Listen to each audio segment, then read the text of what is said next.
This channel does not promote any violent, harmful, or illegal activities. All content provided by this channel is meant for an educational purpose only. তিলোত্তমা খুন ও ধর্ষণের মামলায় বিতর্কের শেষ নেই, বিতর্ক যেন শেষ হচ্ছেই না। একাধিক প্রশ্ন, প্রথম দিন থেকে প্রশ্ন। সবচেয়ে বড় প্রশ্ন কি জানেন? ঘনতমশায় তুই বারুদের ফুলকি মুছে দেবে নিষেধের কালিমা, রুখে দাঁড়াবা। একজন মা হয়ে বলছি, সফল জীবনের জন্য যেমন চাই মজবুত হয়ে ওঠা শিক্ষা, মজবুত চুলের জন্য তেমনই চাই Alopex long and strong hair oil. কোথায় কোথায় তিলোত্তমার সঙ্গে নৃশংস ঘটনাটা ঘটেছে? সেমিনার হলই কি ক্রাইম স্পট, নাকি সেমিনার হলকে ক্রাইম স্পট হিসেবে সাজানো হয়েছে? তিলোত্তমার বাবা নিজেও সেই আশঙ্কা প্রকাশ করছিলেন। আর এবার ময়না তদন্তের রিপোর্ট ও ক্রাইম সিনের ভাইরাল ছবি দুটোর তুল্যমূল্য বিচার করেও উঠছে সেই প্রশ্নগুলোই। প্রশ্ন তুলছেন কারা? প্রশ্ন তুলছেন ফরেনসিক বিশেষজ্ঞরাও। সিবিআই কি সত্যানুসন্ধানে সফল হবে? প্রশ্ন উঠছে। আমার মেয়েকে যে এখন তো মনে হচ্ছে ওখানে যে মার্ডার করেছে এর কোনো মানে একটু সন্দেহ প্রকাশ করছি আমরা। অন্য ঘরে হতে পারে, হতে পারে, তার জন্যই হয়তো প্রমাণ লোপাটের চেষ্টা।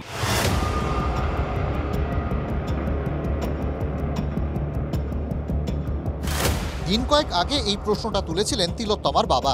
এবার ফরেনসিক বিশেষজ্ঞদের মনেও একই প্রশ্ন। আর এই প্রশ্নের কারণ তিলোত্তমার ময়নাতদন্তের পূর্ণাঙ্গ রিপোর্ট, যা পেয়েছে TV9 বাংলা এবং সমাজ মাধ্যমে ভাইরাল হওয়া ছবি, যা গ্রাফিক্যাল প্রেজেন্টেশনের মাধ্যমে একটু বোঝার চেষ্টা করা যাক। প্রথমেই দেখা যাক ক্রাইম সিনটাকে। সেমিনার রুমের দরজা দিয়ে ঢুকে সোজাসুজি সাদা বোর্ড, সাদা বোর্ডের নিচে লালচে পোডিয়াম, পোডিয়ামের ওপর সাদা বোর্ডের নিচে এক্স-রে রিপোর্ট ধরার বক্স, সেই বক্সের ধার ঘেঁষেই নীল কাপড়ে ঢাকা বেড মেঝেতে পাতা, বেডের নিচ দিয়ে গেছে বিদ্যুতের তার, শেষ প্রান্তে সুইচ বোর্ড, বেডের পাশেই উঁচু কাঠের বেঞ্চ, তার ওপর উল্টে রাখা একটা ব্যাগ, এক্স-রে বক্স ও কাঠের বেঞ্চের মাঝখানে পড়েছিল দেহ। তিলোত্তমার দু পা দুদিকে ছড়ানো ছিল, বেডের বাইরে ছিল তিলোত্তমার একটা পা। ভাইরাল ছবি অন্তত তাই বলছে। বেড থেকে কিছুটা দূরে ছিল জুতো। এবার নজর রাখা যাক ময়নাতদন্তের কয়েকটি গুরুত্বপূর্ণ পয়েন্টে। ময়নাতদন্তের রিপোর্ট বলছে তিলোত্তমার দেহে 25টি আঘাতের চিহ্ন আছে, নাক মুখ চেপে গলা টিপে শ্বাসরোধের ইঙ্গিত আছে। এত আঘাত দেখে বিশেষজ্ঞদের মত এক্ষেত্রে প্রবল ধস্তাধস্তি হওয়ার কথা। সমাজ মাধ্যমে ভাইরাল হওয়া ক্রাইম সিন ও ময়নাতদন্তের রিপোর্ট পাশাপাশি রাখলে তৈরি হচ্ছে একের পর এক প্রশ্ন, যার মধ্যে সবথেকে গুরুত্বপূর্ণ প্রশ্ন, ক্রাইম সিনটা কি সাজানো? কেন উঠছে এই প্রশ্ন? তিলোত্তমার একটি হাত কপালের ওপর রাখা। বিশেষজ্ঞদের মতে ঘুমের মধ্যে মৃত্যু হলে কপালে হাত থাকতে পারে, এক্ষেত্রে মৃত্যুর সময় কিছু টের না পাওয়ার কথা। অথচ কাউকে ধর্ষণ করলে তিনি প্রতিরোধ করবেনই। ময়নাতদন্তের রিপোর্টেও প্রতিরোধের চিহ্ন মিলেছে। তাহলে কি করে তিলোত্তমার হাত কপালে পৌঁছলো? তাহলে কি খুনের পর তিলোত্তমার হাত ওইভাবে কপালে রেখে দেওয়া হয়েছিল? সেমিনার রুমে অন্য ভালো শয্যা ছিল বলে হাসপাতাল সূত্রে খবর। তাহলে কেন ধুলো ভরা পোডিয়ামের মেঝেতে শুতে গেলেন তিলোত্তমা? কেন দেওয়াল ঘেঁষে বিছানা পাতলেন? এত জায়গা থাকতে কেন বিদ্যুতের তারের ওপর বেড পেতে শুলেন তিনি? কেউ কি জেনে বুঝে বিদ্যুতের তারের ওপর বিছানা পাতবেন? ময়নাতদন্তের রিপোর্টে প্রবল ধস্তাধস্তির ইঙ্গিত মিলেছে। ধস্তাধস্তি হলে বিছানার নীল কাপড় কেন ততটা অবিন্যস্ত নয়? ধস্তাধস্তি হলে মাথার কাছে পরিপাটি করে কম্বল রাখা কিভাবে? পায়ের কাছে জুতো জোড়াও পরিপাটি করে রাখা। যতদূর সম্ভব অনুমান করা যায় যে ক্রাইম স্পট অ্যাবসলিউট ওই সেমিনার হল যেখানে ইনসিডেন্টটা হয়েছে, এবং হওয়ার পরেতে ভিকটিম গার্লকে অত্যাচার করে তাকে ধর্ষণ করে মারার পরেতে সেই ক্রাইম স্পটটাকে পরিপাটি করে সাজিয়েছে। এবং তারা যারা করেছে খুব সম্ভবত তাদের মধ্যে কিছু ইন্টার্ন বা ডক্টর, মানে মেডিকেল বোর্ডের সাথে যুক্ত, মেডিকেল কাজের সাথে যুক্ত এরকম লোকরা আছে, যারা খুব সুন্দরভাবে প্রমাণ লোপাটের উপযুক্ত ব্যবস্থা করে সেখান থেকে প্রমাণ লোপাট করেছে। সমাজ মাধ্যমে ভাইরাল হওয়া ক্রাইম সিনের ছবি, ময়নাতদন্তের রিপোর্ট, বিশেষজ্ঞদের আশঙ্কা এবং ক্রাইম সিনের কাছেই হাসপাতাল সংস্কারের কাজ নিয়ে তৈরি হওয়া বিতর্ক, সব পরপর সাজিয়েই নাকি ক্রাইম সিন নিয়েই আশঙ্কা তৈরি হয়েছে তদন্তকারীদের মধ্যে। প্রশ্ন একটাই, ক্রাইম সিনটা কি সাজানো? Bureau report, TV9 Bangla.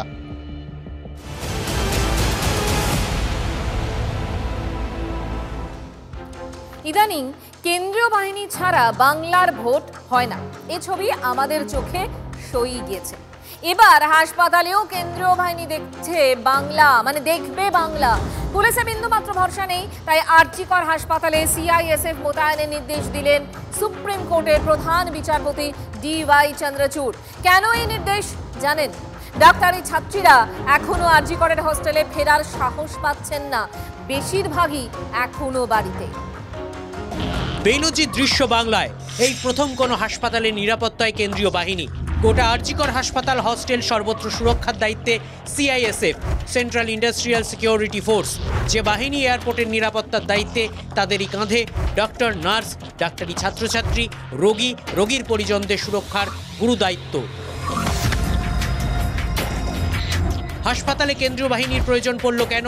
Supreme কোর্টের শুনানিতে 14ই আগস্ট রাতের হামলা নিয়ে বারবার উদ্বেগ প্রকাশ করেন প্রধান বিচারপতি ডিওয়াই চন্দ্রচূড়। রাজ্যের একটি চিকিৎসক সংগঠনের পক্ষে আইনজীবী দাবি করেন, 14ই আগস্ট রাতে হাসপাতালে হস্টেলে হামলা চালায় দুষ্কৃতীরা, ভাঙচুর চালানো হয়, মহিলা ডাক্তার, মহিলা ডাক্তারি ছাত্রীদের হুমকি দেওয়া হয়। এরপর হস্টেলে থাকার সাহস পাচ্ছেন না আবাসিকরা। 250 জন মহিলা আবাসিক থাকতেন, 30 থেকে 40 জন বাদে বাকি ডাক্তারি ছাত্রীরা বাড়ি চলে গিয়েছেন, এখনো ফেরার সাহস পাচ্ছেন না। আমি বাইরে থাকি, যারা আমার ফ্রেন্ডস তাদের কাছ থেকে আমি খবর নিই, ওরাও মোটামুটি খুবই অনেকজনই ছিল, এখন কেউ নেই, অনেকজন বেরিয়ে যায় ঘটনার পর থেকে। তারপর এখনও স্টেপ নেওয়ার কথা বলা হয়েছে, এখনও সেই গ্রাউন্ডে কতটা সেই কাজটা হয়েছে এখন আমাদের জানা নেই। ভয়ের কথা, হামলার কথা, পুলিশের পালিয়ে যাওয়ার কথা গত বৃহস্পতিবারই শুনিয়েছেন আরজিকরের নার্সরা। আমাদেরকে বিপদে ফেলার জন্যই, আর আমরা 24 ঘন্টার সিকিউরিটি চাই। পরিকল্পিত না হলে এতজন মানুষ মাঝরাতে কি করে আসে? সিকিউরিটি আমাদের ভীষণ দরকার, যেটা একদম নেই। ভেতরে তো পুলিশ ছিল, তারা কোথায় ছিল? তারা বাথরুমে ছিল। তারা তো আমাদের কাছেই প্রোটেকশন চেয়েছে। তারা এমনও বলেছে যে আমাদেরকে দিদি আপনার সিভিল ড্রেস আছে, আপনাদের সিভিল ড্রেস দিন, আমরা হচ্ছে একটু লোকানোর জায়গা করে দিন। ওরা বলছে আমাদেরকে নিরাপত্তা দিন, আপনারা ভগবানের পুলিশ বলছে। প্রধান বিচারপতি ডিওয়াই চন্দ্রচূড় বলেন, গুরুতর বিষয়, মহিলা চিকিৎসকরা আক্রান্ত হলেন, পুলিশ পালিয়ে গেল, নাম ধরে ধরে ভয় দেখানো হলো, পুলিশ হামলাকারীদের হাসপাতালে ঢুকতে দিল, হাসপাতালের নিরাপত্তার দায়িত্ব কে নেবে? তখনই সলিসিটর জেনারেল তুষার মেহতা সিআইএসএফ মোতায়েনের প্রস্তাব দেন। গোটা রাজ্যে আইন শৃঙ্খলা ভেঙে পড়েছে, এমন মন্তব্য করেন তুষার মেহতা। সিআইএসএফে আপত্তি নেই জানিয়ে দেন রাজ্য সরকারের আইনজীবী কপিল সিব্বাল। এরপরেই আরজিকর হাসপাতালে কেন্দ্রীয় বাহিনী মোতায়েনের নির্দেশ দেয় সুপ্রিম কোর্ট। মহামান্য সর্বোচ্চ আদালত সুপ্রিম কোর্টের এই রায় প্রকারান্তরে বলা যে রাজ্য পুলিশ তথা রাজ্য প্রশাসনের উপরে ভারতবর্ষের সর্বোচ্চ আদালতের কোনো ভরসা নেই, সেই জন্যই সেন্ট্রাল বাহিনী নিয়োগ করা হয়েছে। সেন্ট্রাল ফোর্স সিরিয়াল করে চিকিৎসকরা তারা ভয় ভীতি কাটিয়ে চিকিৎসা সেবায় যোগদান করবেন, এটাই সুপ্রিম কোর্টের আবেদন এবং আকাঙ্ক্ষা। আমাদের দুজনের পদত্যাগের দাবি। নাম্বার 1 সিপি বিনীত গোয়েল, দ্বিতীয় সিপির তো আর পদত্যাগ হবে না, তাকে অপসারণ করা উচিত। সিপিকে অপসারণ করে কম্পালসারি ওয়েটিংয়ে পাঠানো উচিত, আর মাননীয় মুখ্যমন্ত্রীর পদত্যাগ করা উচিত। সিআইএসএফ স্বাগত জানাচ্ছি, কিন্তু এটা বলতে চাইছি যে সিআইএসএফ কতদিন থাকবে? একদিন, দুদিন, সারা জীবন?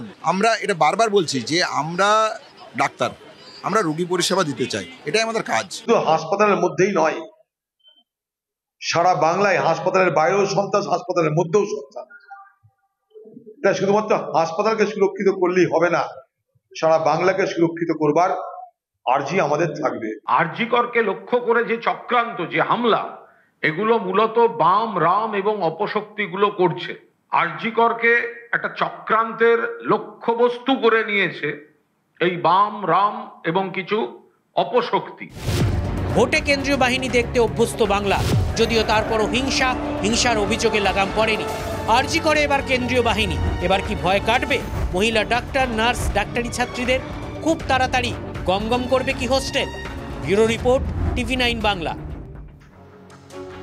প্রধান বিচারপতির একের পর এক প্রশ্নে সুপ্রিম কোর্টের চরম অস্বস্তিতে রাজ্য সরকার। হাইকোর্টের পর শীর্ষ আদালতের কাজ গড়াতেও কলকাতা পুলিশ আরজিকরের প্রাক্তন প্রিন্সিপাল সন্দীপ ঘোষ। বৃহস্পতিবার সিবিআইকে তদন্তের অগ্রগতি রিপোর্ট জমা দিতে নির্দেশ দিয়েছে দেশের সর্বোচ্চ আদালত।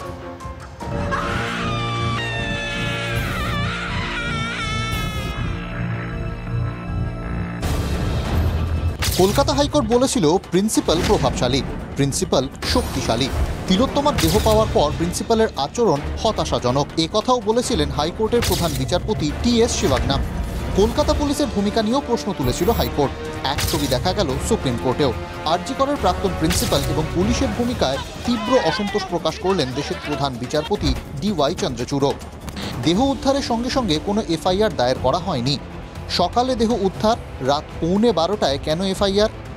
পুলিশ প্রথমে অস্বাভাবিক মৃত্যুর মামলা রুজু করে। মা বাবার লিখিত অভিযোগের ভিত্তিতে প্রথম এফআইআর হয়। যেখানে খুন হয় সেখানে মা বাবা ছিলেন না, তাহলে পুলিশ কেন খুন ধর্ষণের এফআইআর আগে রুজু করল না? প্রিন্সিপাল কি করছিলেন? আত্মহত্যা বলে চালানোর চেষ্টা করেন। দেহ দেখার জন্য মা বাবাকে দীর্ঘক্ষণ বসিয়ে রাখা হয়, সবই অসত্য বলে এজলাসে দাবি করেন সরকারি আইনজীবী কপিল সিব্বল। ঘটনার দিন মা বাবা কি অভিযোগ করেছিলেন একবার শুনুন। কি করছে পুলিশ? কি করছে আমাদের? পুলিশ আমাদের কিভাবে অত্যাচার করছে? পুলিশ আমাদের কিভাবে অত্যাচার করছে? ডেড বডি নিয়ে চলে গেছে, ডেড বডি নিয়ে কোথায় চলে গেল? আমাদেরকে মেয়েটাকে মেরে ফেললো, তারপরে একা অত্যাচার। প্রধান বিচারপতি রাজ্য সরকারকেও ছাড় দেননি। যে প্রিন্সিপালের ভূমিকা খতিয়ে দেখার কথা, তিনি ইস্তফা দেওয়ার কিছুক্ষণের মধ্যেই অন্য মেডিকেল কলেজে পদ পেয়ে যান কিভাবে? 14ই আগস্ট রাতে আরজি কর হাসপাতালে হামলার ঘটনাতেও পুলিশের ভূমিকা নিয়ে প্রশ্ন তুলেছেন প্রধান বিচারপতি। হাসপাতালের ভেতরেই ক্রাইম সিন, পুলিশ হামলাকারীদের হাসপাতালে ঢুকতে দিল? 7,000 লোক পুলিশের অনুমতি ছাড়া জড়ো হতে পারে না। অপরাধ করেছে তারা নয়, সে অপরাধকে লঘু করে দেখানোর জন্য যে পুলিশ কর্তৃপক্ষ, যে হাসপাতাল কর্তৃপক্ষ, সরকারি কর্তৃপক্ষ, সকলকে সাজা দিতে হবে। কেউ যেন বেঁচে না যেতে পারে এই ব্ল্যাক ডেট। ব্যানার্জির প্রশাসন বা সরকার এবং কলকাতা পুলিশ বিশেষ করে যে চক্রান্তের শরিক তারা ছিলেন, সেই চক্রান্তকারীরা দৃষ্টান্তমূলক পানিশমেন্ট পাবে। হাইকোর্টের নির্দেশে তিলোত্তমা খুন ধর্ষণের তদন্ত চালাচ্ছে সিবিআই। বৃহস্পতিবার সকালে তদন্তের স্ট্যাটাস রিপোর্ট সুপ্রিম কোর্টে জমা করার নির্দেশ দিয়েছেন প্রধান বিচারপতি। Bureau report, TV9 Bangla.